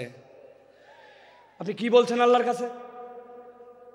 আরেকটা বুঝায়, এমপি সাহেবের কাছে গেছেন, একটা চাকরি দরকার আপনার ছেলের জন্য, সুন্দর করে যাই এমপি সাহেবের কাছে বলতেছেন, মাননীয় এমপি সাহেব আপনার কাছে আসছি, আমার ছেলের একটা চাকরি দরকার, জরুরি ভিত্তিতে, আপনার অনেক ক্ষমতা আছে, চাকরি দরকার, মেহরবানি করে দ্রুত আমাকে চাকরি দেবেন, আসসালামু আলাইকুম রহমতুল্লাহ। এমপি সাহেব বলছে, পাগলটা কোত্থেকে আসছে রে, এটা আস্তা বেয়াদব। কথা বললেন না? অত দূর গেলাম না, আমি হুজুরের কাছে আসছেন, হুজুর আমার ছেলেটা অসুস্থ, আমার ছেলের জন্য আপনি দোয়া করবেন, মেহরবানি করে আসসালামু আলাইকুম রহমতুল্লাহ। হুজুর বলবে, কি রে পাগল না ছাগল রে, আমার কাছে এত জোরে এসে দোয়া চাচ্ছে। আপনি হুজুর, আপনি এমপি সাহেব, আপনি লোকের কাছে যদি এরকম করে চান, তাইলে ওই লোক আপনাকে বেয়াদব বলে। আর আল্লাহর কাছে আমার প্রয়োজন, কিন্তু আমি এমনভাবে আল্লাহর কাছে চাই, 2টা মিনিট হাতের সময় নাই, মনোযোগ দিয়া কায় মনোবাক্যে দিল লাগায়া আল্লাহর কাছে সিজদায় পড়ে 5 মিনিট 10 মিনিট ধরে কেঁদে কেঁদে আল্লাহর কাছে আমরা মাপ চাই না, অথচ আমার গুনাহ খাতার কোনো শেষ নাই। আপনাদের অবস্থা জানি না, আজকে সকাল থেকে আমার গুনাহ যদি আমার কপাল দিয়ে লেখা হতো নিয়ন সাইনের মতো, স্টেজে উঠতে দিত না। অনেক মুরব্বী মানুষ মনে করছে বোধহয় মুরব্বীর দাড়ি পেকে গেছে, গুনাহ নাই। একটা মহিলা তার সামনে দিয়ে চলে গেছে, অন্তরের মধ্যে এমন কথা উদয় হয়েছে, ওইটা যদি বাহিরের মানুষ জানতো, দাড়িওয়ালার আর ইজ্জত থাকতো না। জানা গুনাহ, অজানা গুনাহ, ভুলে যাওয়া গুনাহ, আমার আপনার আমল নামায় গুনার কোনো শেষ নাই। কিন্তু আল্লাহর কাছে কায় মনোবাক্যে দিল দিয়ে 5 মিনিট চাওয়ার মতো সময় নাই, ঠিক কিনা? এই জন্য বলছি, আমি এমনি এমনি বলি নাই যে আল্লাহর কাছে বেয়াদবের মতো চাওয়া যাবে না। ক্ষমা চাওয়া মানে কি খালি আস্তাগফিরুল্লাহ আস্তাগফিরুল্লাহ আস্তাগফিরুল্লাহ, এটা নয়। আপনি দিল থেকে অনুতপ্ত হইয়া আল্লাহর কাছে চাওয়ার মতো যদি চান, আমি মাঝে মাঝে বলি, আপনাদের কাছেও বলি, ও ভাই আপনার নামাজটাকে একটু সুন্দর বানান। আমি নামাজ সুন্দর বানানোর জন্য একটা শুধু পরামর্শ দেই, আজকের থেকে শপথ নেন, আপনার জামাত ছাড়া ব্যক্তিগত যত সুন্নত নফল আমি 7 তাসবির নিচে রুকু সিজদা আর দিব না। রাজি? সুবহানাল্লাহ সুবহানাল্লাহ সুবহানাল্লাহ সুবহানাল্লাহ সুবহানাল্লাহ সুবহানাল্লাহ, এরকম 60টা তাসবিহ পড়ব রুকুতে, সুবহানা রাব্বিয়াল আযীম সুবহানা রাব্বিয়াল আযীম সুবহানা রাব্বিয়াল আযীম, এরকম করে 60টা তাসবিহ রুকুতে, 60টা তাসবিহ সিজদাতে। আমার নফল ব্যক্তিগত নামাজ আজকের থেকে 60টা তাসবিহর নিচে হবে না। রাজি আছেন ইনশাআল্লাহ? হঠাৎ করে উঠে গেছি 3 বার পরে, রেগুলার অভ্যাস, আবার টাইট করছি পরের রাকাত থেকেই, না আমি তো 7 তাসবিহর নিচে উঠবো না। আমি আল্লাহর কসম করে বলতেছি, আপনার নামাজের 50% সুন্দর হয়ে যাবে। তাহলে 2 নম্বর আল্লাহর কাছে ক্ষমা চাওয়া, 3 নম্বরে আল্লাহর কাছে তওবা করা। বলেন 3 নম্বর তওবা করা, বলেন। অনেকে বলবেন হুজুর ইস্তেগফার আর তওবার মধ্যে কি পার্থক্য? একটু আগেই তো বললেন ইস্তেগফারের কথা, ক্ষমা চাওয়ার কথা, তাহলে তওবার মধ্যে পার্থক্য কি? তওবার রকম আছে 4টা, দীর্ঘ আলোচনা সেদিকে যাব না, কিন্তু তওবার মানেটা ভালো করে বোঝেন। আল্লাহ কোরআনে বলেছেন, তুবু ইলাল্লাহি তাওবাতান নাসুহা, তোমরা আল্লাহর কাছে তওবা করো, তওবাটা যেন নাসুহা হয়। কি হয় নাসুহা মানে কি? আরবিতে নাসুহা শব্দটার উৎপত্তি স্থল 2টা, হয় নাসাহাতুন বা নাসাহাতুন। পেটের মধ্যে বাচ্চা, শাশুড়ি মা চিন্তা করছে আমার মেয়ের ডেলিভারি হবে, বাচ্চা কাচ্চার জন্য কাঁথা সেলাই করা লাগবে, এই ছিঁড়া লুঙ্গি, এই চাদর, অমুক কাপড়, এইগুলা জোড়া দিয়ে দিয়ে কাঁথা বানায়, ঠিক কিনা? ভালো করে মনে রাখবেন, নাসাহাতুন মানে ভাঙ্গা সম্পর্ক জোড়া লাগানো, আর নাসাহাতুন মানে ফেরত আসা। আল্লাহ বলছেন, আমি আমার বান্দাকে দেখতে চাই অতীতের জন্য অনুতপ্ত, ভবিষ্যতে আর করবে না, আল্লাহর সাথে সম্পর্ক ছিন্ন হয়েছিল জোড়া লাগাবে আর আল্লাহর কাছে ফেরত আসবে। একবার যদি তুমি তওবা করতে পারো, আল্লাহ বলছেন আমি তোমার সব গুনাহ খাতা মাফ করে দিতে রেডি আছি। আল্লাহ কোরআনে বলছেন, ওয়া হুয়াল্লাযী ইয়াকবালুত তাওবাতা আন ইবাদিহি ওয়া ইয়াফু আনিস সাইয়্যাত ওয়া ইয়ালামু মা তাফআলুন।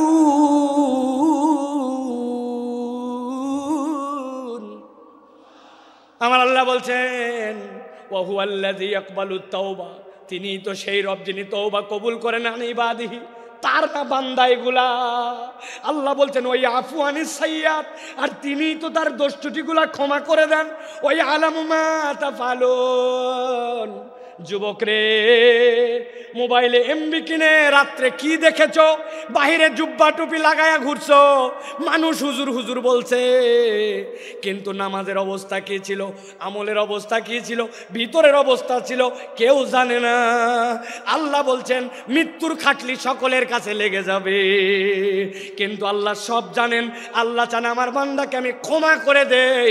এই জন্য আল্লাহ বলছেন বান্দা যেন আল্লাহর সাথে ভাঙা সম্পর্ক জোড়া লাগায়, আর আল্লাহর কাছে যেন বান্দা ফেরত আসে। সুবহানাল্লাহ। ভাঙা সম্পর্ক জোড়া লাগায় তওবা করে করে যদি আল্লাহর কাছে ফেরত আসে, আল্লাহ কেমন পছন্দ করেন। নবীজি বলছেন এক লোক মরুভূমির পথে রওনা হয়েছে, উটের পিঠের মধ্যে তার খাবার। 7 দিনের রাস্তা ধরেন, অর্ধেক পেরিয়েছে। যেই না অর্ধেক রাস্তা পার হয়েছে, যাওয়ার পরে একটু গাছের নিচে ক্লান্তি আসছে, ঘুমায় গেছে। ঘুমায় যাওয়ার পরে ঘুম থেকে উঠেছে, উঠার পরে দেখে হায় রে, আমার যে খাবার সব উঠ ছিল, উঠ নাই, উঠ পালায় গেছে। মরুভূমিতে যদি কারো উঠ পালায়, ওই উঠ আর ফেরত আসেন। ওই বান্দা জানে সামনে 3 দিন যে আগাবে এই তার ক্ষমতা নাই। মরুভূমি যে গরম, একদিনে শেষ হয়ে যাবে। পিছনে যে বাড়িতে ব্যাক করবে সেই সুযোগ নাই। ওই লোক তো ঘাবড়ায় গেছে, নিশ্চিত এখন নিশ্চিত আমার মৃত্যুর চিন্তায় ওই লোক আবার ঘুমায় গেছে। আল্লাহর নবী বলছেন এরপরে হঠাৎ করে সে উঠেছে, উঠার পরে দেখে উটটা আবার তার সামনে এসে হাজির হয়ে গেছে। ওই উটার পালায় যায় নাই, খাদ্য নিয়ে তার সামনে দাঁড়ায়া উত্তেজিত হয়ে সে বলছে, আয় আল্লাহ, আপনি আমার গোলাম আর আমি আপনার মাবুদ। যদিও কথাটা হাকিকি না, কিন্তু আনন্দে উত্তেজিত হয়ে বলছে। আসলে বলার কথা আল্লাহ আপনি আমার মাবুদ আর আমি গোলাম, কিন্তু উত্তেজনায় কথা ঘুরে গেছে। নবী বলছেন হারানো উট পেয়ে উটের মালিক যেরকম খুশি হয়, কোনো বান্দা যদি 1000 ভুল করুক না কেন, একবার তওবা করে আল্লাহর কাছে ফেরত আসে, আল্লাহ এর থেকে অনেক বেশি খুশি হয়ে যায়। সুবহানাল্লাহি বিহামদি। এই জন্য প্রিয় ভাইরা, আল্লাহর কাছে তওবা করে আমাদেরকে ফেরত আসতে হবে। তাহলে 1 নম্বর ঈমান এবং নেক আমল, 2 নম্বর আল্লাহর কাছে ক্ষমা চাওয়া, 3 নম্বর তওবা করা, 4 নম্বর তাকওয়া অর্জন করা। কি করা? তাকওয়া অর্জন। আল্লাহ বলছেন ইন্নাল্লাযীনা ইয়াখশাউনা রাব্বাহুম বিল গায়ব লাহুম মাগফিরাতুন ওয়া আজরুন কাবীর, মাগফিরাতুন ওয়া আজরুন কাবীর। আল্লাহ বলছেন যারা আল্লাহকে ভয় করে, আল্লাহকে ভয় করে চলে, আল্লাহ ভয় করাটাই অটোমেটিক রব্বুল আলামিন বলছেন তার ক্ষমা প্রাপ্তির কারণ হয়। সুবহানাল্লাহ। আমরা বাংলাদেশ নিয়ে স্বপ্ন দেখি, বাংলাদেশ সোনার বাংলাদেশ হবে, বাংলাদেশ দুর্নীতিমুক্ত বাংলাদেশ হবে। এর জন্য দুর্নীতি দমন কমিশন, এর জন্য সিসিটিভি, এর জন্য অনেক কিছু আমরা আয়োজন দেখলাম। কিন্তু জিজ্ঞাসা করতে চাই, এত আয়োজন করেও বাংলাদেশকে কি দুর্নীতি মুক্ত করা গেছে? দুর্নীতি মুক্ত তো হয় নাই, আরো দুর্নীতি বেড়েছে। আমি মজা করে বলি, দুর্নীতি দমন কমিশন একটা স্টেপ নিয়েছে, দুর্নীতিকে না বলুন। এই জন্য প্রত্যেক জেলা শহরে, প্রত্যেক ডিসি অফিসে সেমিনার হবে, বিভিন্ন জায়গায় ফেস্টুন লাগানো হবে, স্টিকার মারা হবে, দুর্নীতিকে না বলুন। এর জন্য বাজেট হয়েছে ধরেন 10 কোটি টাকা। আল্লাহর কি কাম, এই 10 কোটি টাকার 8.5 কোটি টাকা দুর্নীতি হয়েছে। আপনি না দুর্নীতিকে না বলবেন বলছেন, কিন্তু কোথায় দুর্নীতি দূর করতে পারলেন? সিসি ক্যামেরা লাগাইছেন, দুর্নীতি যায় নাই। আমি পাসপোর্ট অফিসে গেছিলাম, আমার পাসপোর্টের 6 মাসের নিচে মেয়াদ শেষ, অনেক আগের কথা। পাসপোর্টটা রিনিউ করতে হবে। পাসপোর্টে যাওয়ার, অফিসে যাওয়ার আগে আমাকে লোকজন বলছে প্রস্তুতি নিয়ে যায়েন। আমি চিন্তা করছি প্রস্তুতি মানে বোধহয় কলম কাগজ, তাই তো নাকি? জি না, প্রস্তুতি মানে মাল পানি, ঠিক কিনা? আমি এইগুলা নিয়ে গেছি। যাওয়ার পরে এখন পাসপোর্ট অফিসের দোতলায় আমাকে খালি ঘুরায়, অনেক ঘুরায়া টাকাও নেয় না, কাজও করে না, কি জ্বালা। অনেকক্ষণ পরে বলছে নিচে চলেন। দোতলার থেকে যখন আমাকে নিচে নিয়ে আসছে, নিচে আনার সময় একটা সিঁড়ি, মধ্যে একটা ল্যান্ডিং, এরপর আরেকটা সিঁড়ি। তো 1 ধাপ সিঁড়ি পার করে মধ্যে যে জায়গা, ওই জায়গায় দাঁড় করায় বলছে টাকা ছাড়েন। আমি বললাম, ভাই তোমাকে এই টাকা দেওয়ার জন্য তো বহুতক্ষণ ধরে আমি ঘুরি, তুমি এতক্ষণ ঘুরাই এই জায়গায় এনে কেন টাকা চাও? বলে, হুজুর তাহলে শোনেন, এই বিল্ডিংটি পুরাটা সিসি ক্যামেরা নিয়ন্ত্রিত, আমরা মনিটরে চেক করে দেখছি পুরা বিল্ডিংয়ের সব জায়গাটা ভিডিওতে আসে, খালি এই জায়গাটা ধরে না। তো যেই জায়গাটা ধরে না ওই জায়গায় উনি টাকা খায়। তাহলে দুর্নীতি দূর করতে চান আর দেশকে সোনার বাংলা বানাতে চান, কখনো এটা সম্ভব নয় যদি না মানুষের দিলকে আল্লাহর ভয়ে ভীত করে একটা উন্নত চরিত্রের প্রজন্ম তৈরি করা না যায়, শিক্ষা সংস্কার করা যদি না যায়, এই প্রজন্মকে কখনো মানুষের মতো মানুষ এই বাংলাদেশকে সোনার বাংলাদেশ বানানো সম্ভব নয়। কিন্তু আমরা দেখেছি আমাদের শিক্ষা ব্যবস্থায় গাফলতি, নানান জায়গায় গাফলতি। এইগুলা আসলে কার কাছে আমরা বলবো আর কে যেন কথা শুনবে, এইরকম একটা অবস্থা হয়ে যাচ্ছে। এই জন্য আমরা স্পষ্ট কণ্ঠে বলতে চাই, বাংলাদেশকে যারা সোনার বাংলাদেশ বানাতে চান, আপনাদেরকে কোরআন হাদিসের শিক্ষায় এই জনগোষ্ঠীকে শিক্ষিত করতে হবে, এর কোনো বিকল্প নাই, ঠিক কিনা? আল্লাহ রাব্বুল আলামিন সর্বশেষ বলছেন 5 নম্বরে তোমাদের জন্য, যারা ক্ষমা পেতে চাও তোমাদের উপায়টা হচ্ছে 5 নম্বরে। 1 নম্বর ঈমান ও নেক আমল, 2 নম্বর আল্লাহর কাছে ক্ষমা চাওয়া, 3 নম্বর তওবা, 4 নম্বর তাকওয়া অর্জন, 5 নম্বর আল্লাহর জন্য দান খয়রাত করা। কি করা বলেন না, কি করা?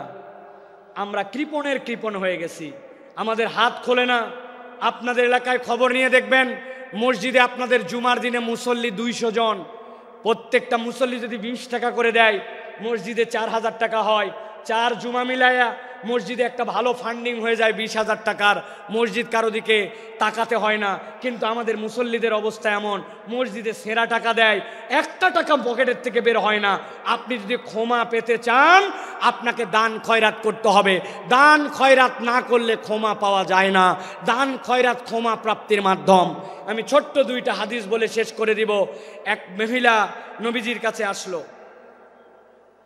আসার পরে নবীজির জন্য একটা বুর্দা নিয়ে আসলো। বুর্দা মানে এমন একটা চাদর, পাশ দিয়ে ঝালর লাগানো। মহিলাটা ইয়ামেন থেকে সেই চাদর নিয়ে আসছে। সাহাবীরা বলছে, নবী সাল্লাল্লাহু আলাইহি ওয়াসাল্লামের কাছে আসে যখন বলল, হাযা হাদিয়াতুল লাকা ইয়া রাসূলুল্লাহ, নবীজি এমন ভাবে হাত পেতে ওইটা নিলেন যেন কতই না তার প্রয়োজন। সম্মান জানায় নবীজি নিলেন। নেওয়ার পরে নবীজি গায়ে দিলেন। সাহাবায়ে কেরাম বলছেন, নবীজির গায়ে এত সুন্দর লাগছিল, এত সুন্দর ড্রেসে আমরা নবীকে খুব কমই দেখেছি। হঠাৎ করে একজন সাহাবী বলে, ইয়া রাসূলুল্লাহ, আপনার চাদরটা আমাকে দেন। নবীজির সাথে সাথে উঠে বাড়ির মধ্যে চলে গেলেন। সাহাবীরা বুঝলেন নবীজি পুরাতন চাদর পরে নতুন চাদরটা ওই সাহাবীকে দিয়ে দিবেন। সাহাবায়ে কেরাম ওই সাহাবীকে বললেন, তুমি এই কাজ করলে কেন? নবীজি দেখলেন না কত সুন্দর লাগতেছিল, কত আগ্রহ করে নিলেন, তুমি কেন এখনই চাইলে? ওই সাহাবী বলতেছেন, ও আমার সাহাবীরা, চাদরের যে খুব বেশি আমার দরকার তাও না, কিন্তু আমি চেয়েছি নবীজি চাদরটা গায়ে দিয়েছেন, আর কেউ গায়ে দেয় নাই, ওই চাদরটা দিয়ে যেন আমার দাফন কাফন হয়, এই জন্য আমি চাদরটা চাইছি।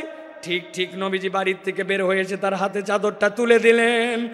আল্লাহ নবীর কাছে কেউ চেয়েছে আর ফেরত গেছে এরকম কোনো প্রমাণ নাই। এক মহিলা নবীজির জন্য কয়টা খেজুর আর একটা শশা নিয়ে আসছে। যাদের শরীরে এনার্জি পান না, শরীর ভালো হয় না, পেটের অসুবিধা নানান কিছু, আপনি শশা আর খেজুর মিলায় খাবেন, আল্লাহ চাইলে আপনার শরীরকে আল্লাহ চাঙ্গা বানায় দিবেন। নবীজি পছন্দ করতেন, ওই মহিলা নিয়ে আসছে এইটা। নবীজি এক বাটির খেজুর ঢেলে শশাটা ঢেলে নিয়ে নবীর কাছে যতগুলা স্বর্ণালঙ্কার ছিল সবগুলা তুলে বাটির মধ্যে ভরছেন, ভরে তার কাছে তুলে দিছেন। ওই মহিলা তো ঘাবড়ায় গেছে, কয় খেজুর আর শশার বিনিময়ে আল্লাহ নবী এত কিছু দিয়ে দিলেন। নবীজি সর্বোচ্চটা দেখায় দিয়ে গেছেন, উম্মতের কাছ থেকে কেউ যেন ফেরত না যায়। সুবহানাল্লাহ। অতএব আপনি যদি আল্লাহর কাছে ক্ষমা পেতে চান, দান খয়রাত আপনাকে বাড়াতে হবে। হযরত আলী কাররামাল্লাহু ওয়াজহাহু, তার অভ্যাস ছিল তিনি যদি আল্লাহর কাছে ইস্তেগফার আর তওবা করতেন, যতবার তওবা করতেন ততবার সাদাকা করতেন। নিয়ত করছি ফজরের নামাজ আর বাদ দিব না, কিন্তু বাদ হয়ে গেছে। তওবা করছি, আল্লাহ আগামী কালকে থেকে ঠিক করব, কিন্তু 100 টাকা পানিশমেন্ট দিয়ে দিছি। আল্লাহর কাছে বলছে আর মিথ্যা কথা বলবো না, আবার ফট করে একটা মিথ্যা বের হয়ে গেছে, নিয়ত করছি 2 রাকাত নামাজ পড়বো আর 100 টাকা দান খয়রাত করব, তওবাও করছি, সাদাকাও করছি। এটা আলী রাদিয়াল্লাহু তাআলা আনহুর চরিত্র ছিল। এই জন্য আল্লাহর কাছে যদি ক্ষমা পেতে চায়, মুসলমানের চরিত্র কৃপণ হবে না, মুসলমানের চরিত্র হবে হাত খোলা। সুবহানাল্লাহ। একটা ফকিরের অনুভূতি বলে আজকের কথা শেষ করব। এক মালদার লোক, তার কাছে এক ফকির গেছে, যে বলছে কিছু দেন। ওই লোক পকেটে হাত দিয়ে দেখে মানি ব্যাগ নাই, বুক পকেটেও টাকা নাই, বিব্রত হয়ে গেছে। আরে আমি তো মানি ব্যাগ ছাড়া জামা নিয়ে বের হয়েছি। ফকির ডাক দিছে, ডাক দিয়ে গায়ে হাত দিছে, পিঠে হাত দিয়ে বলছে, বাবারে সত্যিকার কথা, পকেটে টাকা একদম নিয়ে বের হই নাই, ভুলে গেছি টাকা আনতে, মানি ব্যাগ আনতে মনে নাই, এই জন্য তোকে দিতে পারলাম না। বাবারে এরপরে তুই চাইলে ইনশাল্লাহ তোকে দিব। এই কথা শুনে ওই ফকির দোয়া করতেছে ওই লোকের জন্য, আল্লাহ আপনাকে বারবার মানি ব্যাগ আর টাকা ছাড়া বের হওয়ার তৌফিক দান করুক। ওই লোক ঘাবড়ায় গেছে, কিরে আমার প্রতি কি রাগ করে এই কথা বললো নাকি, বদদোয়া করলো নাকি? যে কোনো একজন আজানের উত্তর দেন। আমার প্রতি রাগ করলো নাকি, বদদোয়া করলো নাকি? বলছে, বাবা তুই এই কথা বললি কেন, যে বারবার আপনি মানি ব্যাগ ছাড়া বের হন? ও বলতেছে, শোনেন, টাকা চাইলে তো কতকেই দেয়, ভালো মনে দেয়, খারাপ মনে দেয়, অনেক টাকা দেয়, কিন্তু আমরা যারা দরিদ্র মানুষ, হত দরিদ্র মানুষ, মানুষ আমাদের সাথে একটু সুন্দর করে কথা বলে না, কেউ একটু গায়ে হাত দিয়ে আদর করে কথা বলে না, টাকা চাইলে টাকাটা দেওয়ার সময় কেমন করে জানি দেয়। আমরা তো একটু ভালোবাসাও দাবি করি। তো আজকে আপনার পকেটে মানিব্যাগ না থাকার কারণে যে গায়ে হাত দিয়া, মাথায় হাত দিয়ে আদর করে আপনি ভালোবাসা দিছেন, ওইটা আমার অনেক বেশি দরকার। এই জন্য দোয়া করছি, আপনি মানিব্যাগহীন আসেন, তাহলে আমি আদরটা অন্তত পাবো। বুঝেন, সব সময় সব অভাবী মিসকিন কেবলমাত্র আপনার কাছে টাকা পয়সার ডিমান্ড করে না, ভালোবাসা চায়, সুন্দর কথা চায়, আদর চায়, স্নেহ চায়। এটাও আল্লাহর পক্ষ থেকে বড় একটা দান হিসাবে বিবেচিত হবে। অতএব আচরণ সুন্দর করি, দান সাদাকা করার চেষ্টা করি। ক্ষমা প্রাপ্তির এই 4টা গুণ। আর প্রথমে আপনাদের কাছে বলেছি, আল্লাহর কাছে ক্ষমা প্রাপ্তির তালিকায় ওঠার জন্য, হেদায়েতের রাস্তা পাওয়ার জন্য 2টা সিঁড়ি। এই 2টার সমন্বয় করে যদি আমরা চলি, মৃত্যু আর জান্নাতের মধ্যে আমাদের কোনো বাধা থাকবে না ইনশাআল্লাহ। আমরা তাহলে আল্লাহর কাছে এই কথাগুলি অনুযায়ী আমল করার চেষ্টা করব তো ইনশাআল্লাহ। ইনশাআল্লাহ আল্লাহ কবুল করুন, আল্লাহুম্মা আমিন।